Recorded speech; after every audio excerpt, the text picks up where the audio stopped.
All right, guys, good morning. Today is Galatians chapter 6. We're back at the beginning. This is verses 1 through 5. It's entitled Bear and Share the Burdens. And welcome to our unique devotion for the day. All right, here's the scripture. Brethren, if a man is overtaken in any trespass, you who are spiritual, restore such a one in a spirit of gentleness. Consider yourself, lest you also be tempted. Bear one another's burdens, and so fulfill the law of Christ. 4. If anyone thinks himself to be something when he is nothing, he deceives himself.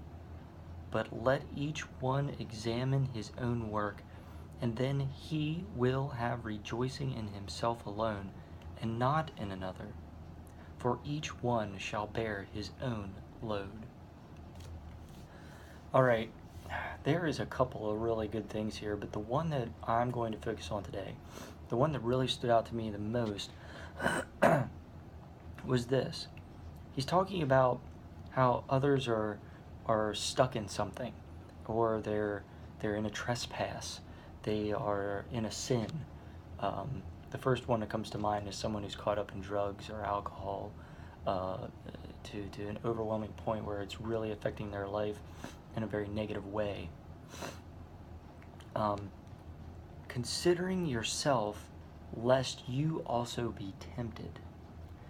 Now, I want to throw something out there, and I think this is something that we can all deal with, and something that will help us, especially me, in everyday life. And that is, this doesn't just include the sins that are of physical nature.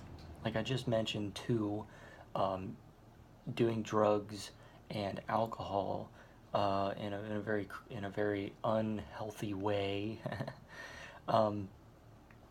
Those are very physical.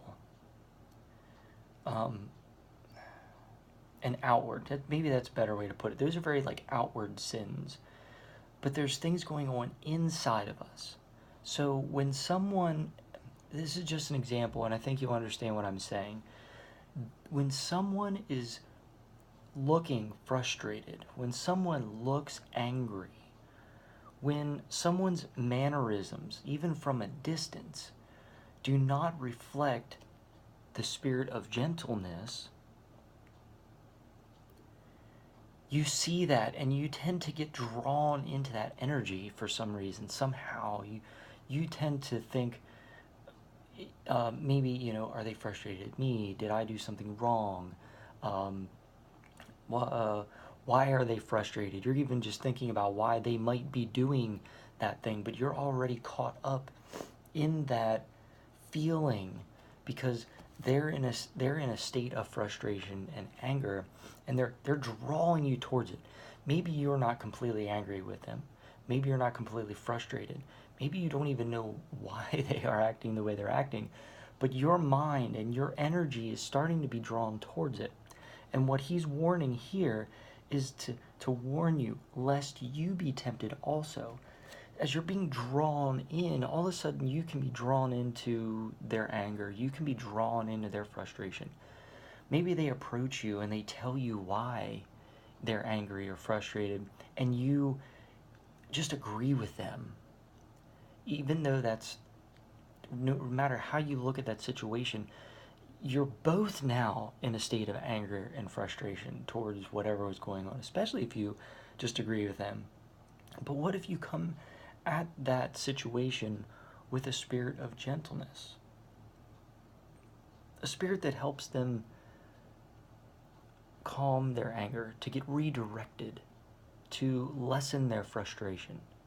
Now they're not affecting you, you are affecting them and changing their demeanor and their habits.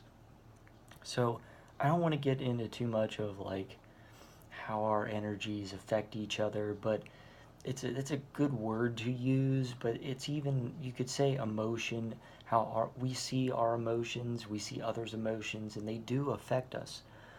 Words, if words come out of frustration and anger, they definitely can affect someone's demeanor, someone's mannerisms.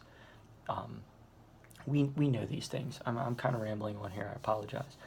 Um, but the main takeaway here is that consider yourself lest you also be tempted. Move into that space of wanting to help those around you, of wanting to be there for those who are around you in action and in prayer. But at the same time, make sure that you're being gentle in that area and not getting caught up in and getting drug along with them. Think about that. I have a feeling you understand what I'm saying, and hopefully you won't have an example at all of any of that today. I hope that everyone around you is totally smiles, loving, God-filled people, just pouring out love and gentleness. But just in case, be aware that you don't get drug into someone else's negativity. On that note, I hope God gives you all the blessings you deserve, and even more so, all the blessings you don't deserve.